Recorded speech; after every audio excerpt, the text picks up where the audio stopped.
Hi everyone. Today I'm going to talk about something that is not talked about too often, and it's a huge lie. I want to address it today in this video. Welcome everybody. I'm really glad you're here today. I pray that you will watch all the way to the end. Please give this video a thumbs up right now before you do anything else. I was watching a TV program. It's the only secular program that I watch. Everything else I watch is always surrounding the subject of the Lord, or I will watch old movies that don't have anything in it but wholesome stuff. Well, this is a soap opera that I've watched since 1965, and I still watch it. But if there's anything that is unseemly on it, I'll walk out of the room. I watch for the drama part of the soap opera. There was an actress that's been on this soap opera for at least, I think it's over 20 years. What this person is portraying, you know their personality. So in a nutshell, the personality of this person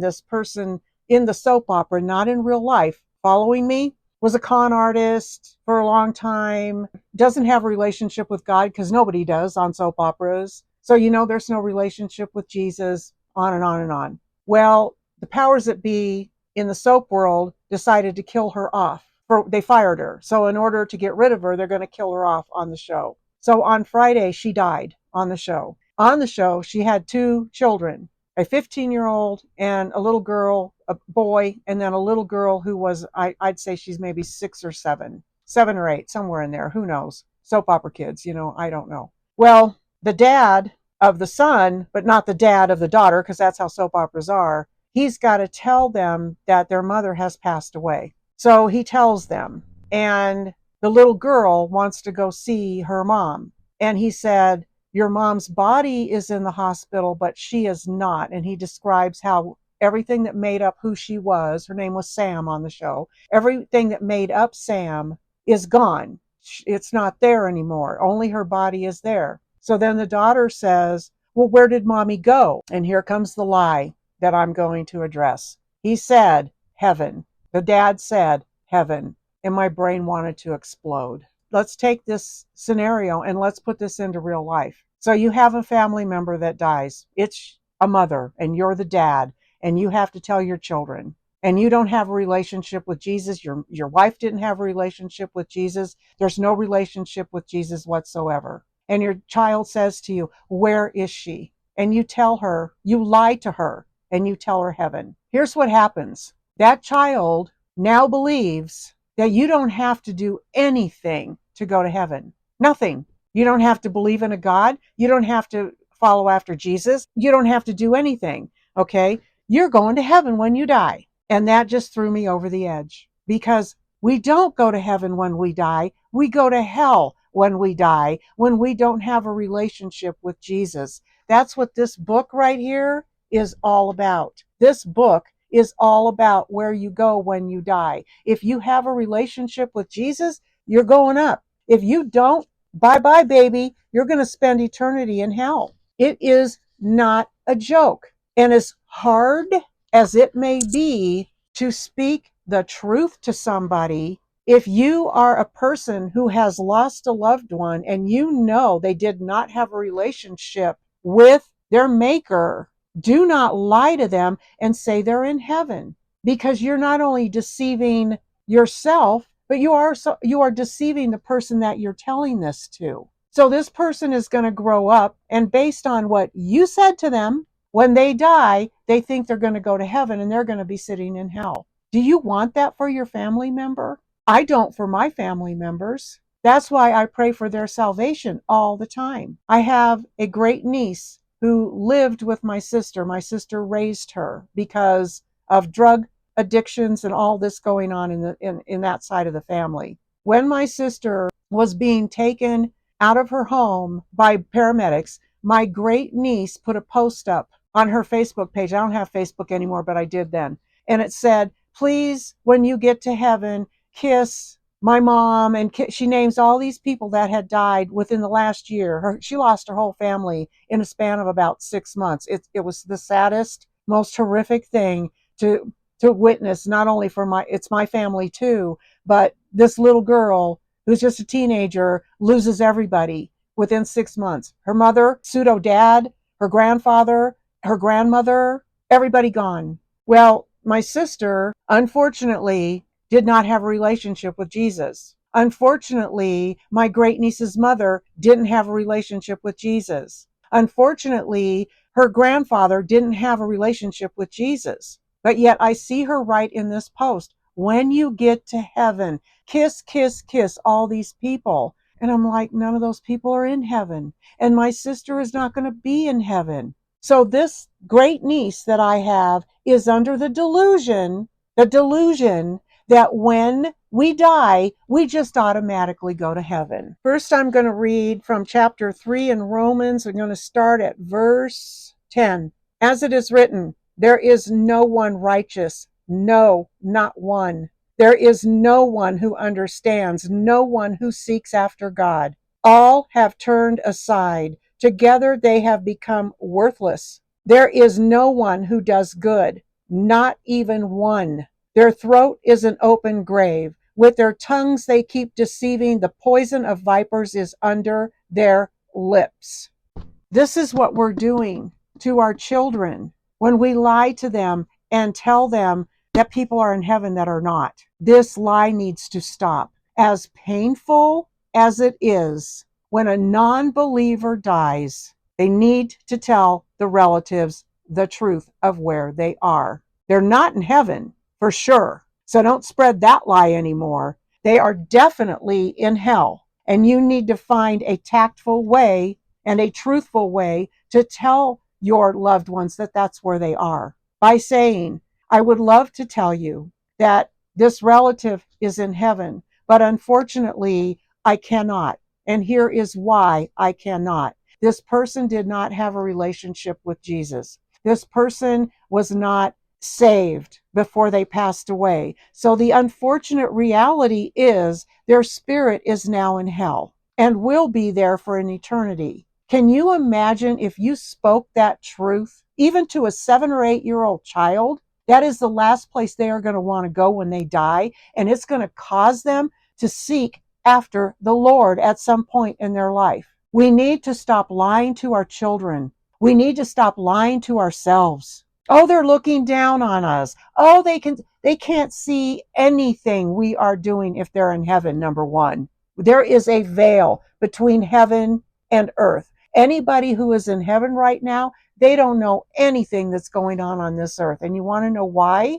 Because they're in paradise. Earth is not paradise. There is no sadness. There is no pain. There is no suffering. There are no tears. If they were allowed to see what was still going on down here on earth, there would be sadness, tears, pain, and suffering in heaven. But if you go to hell, you get to see all the misery that's going on the earth. You get to know what's going on the earth. And there are people that are in hell right now, that are your relatives, that are begging for somebody to get the message to you that you don't want to be here. You know how I know that? Lazarus and the rich man. Proof in the Bible, we either go to hell or we go to heaven. Hell right now is deep within the earth. Then when the judgment has happened and the second death, then all the people that are in the middle of the earth are going to be thrown into the lake of fire with the devil and his angels. Everybody that's in heaven is going to come down to the earth,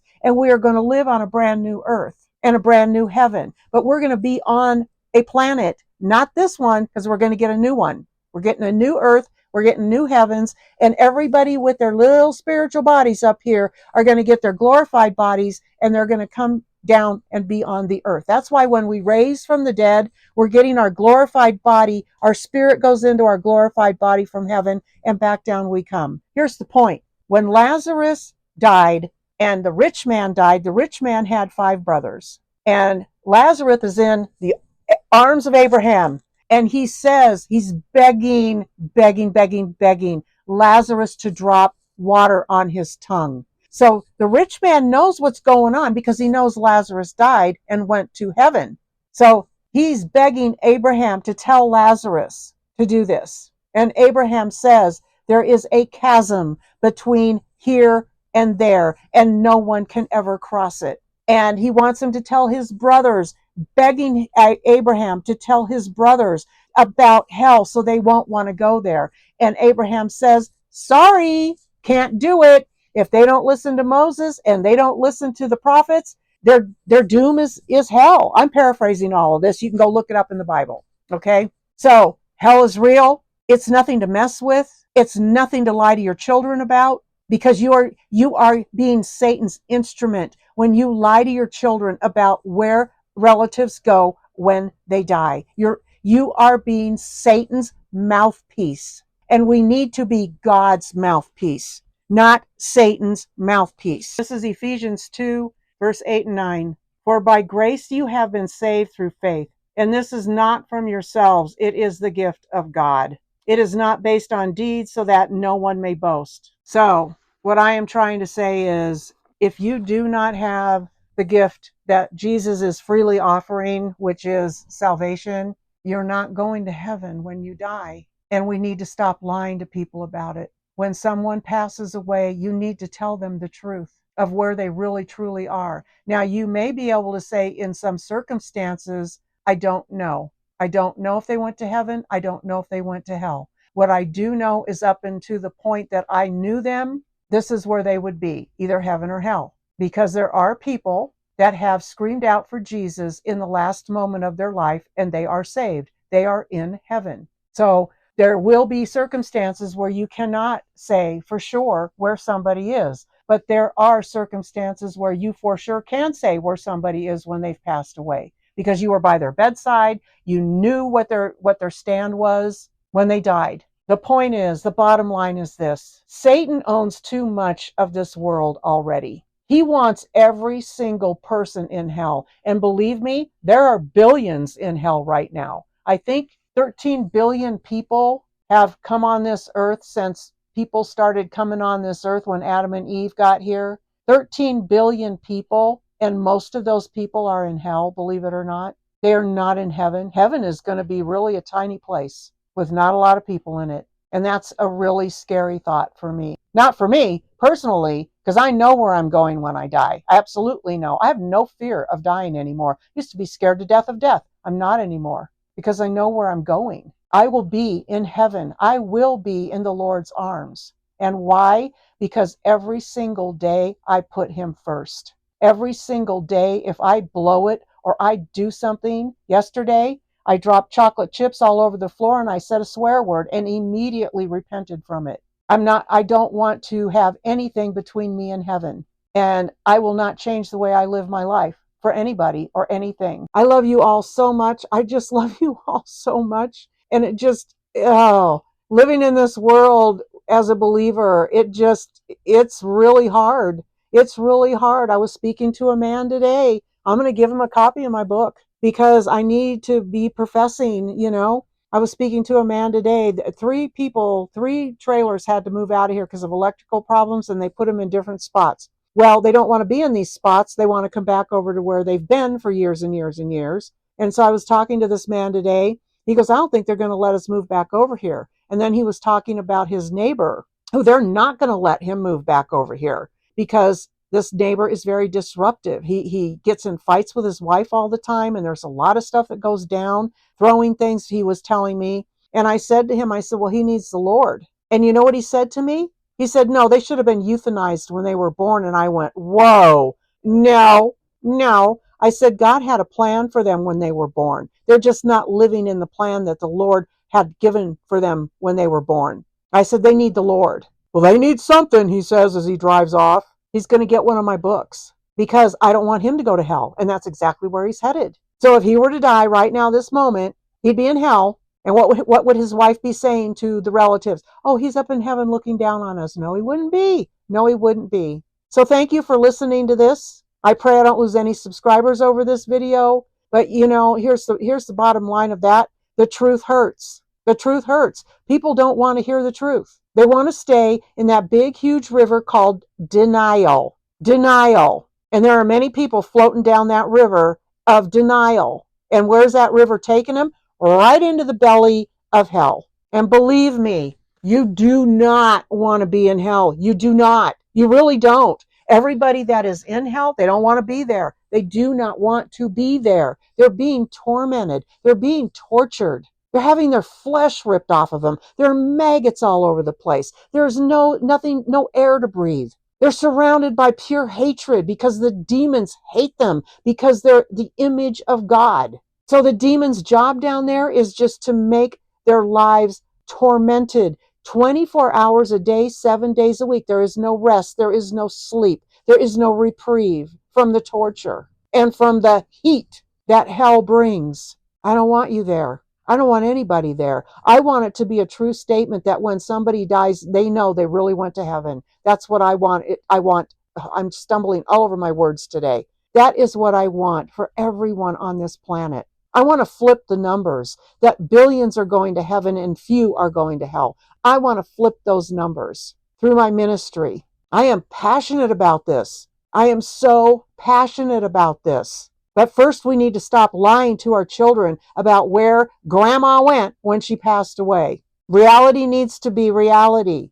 Don't pull wool over your children's eyes. Tell them the truth. Tell them they need to seek the Lord. Help them to do that by buying them a Bible that is age appropriate and start reading it to them and start telling them stories from the Bible. Get the word of God into your life, into your house, into your home, into your children, into your marriage. It will change everything about how you live your life. And you will be so thankful that you did. Nothing else you will ever be thankful for. You will be thankful for this. You will be. All right, I'm done. Love you. See you next time. Love. Oh man, God loves you way more than I do.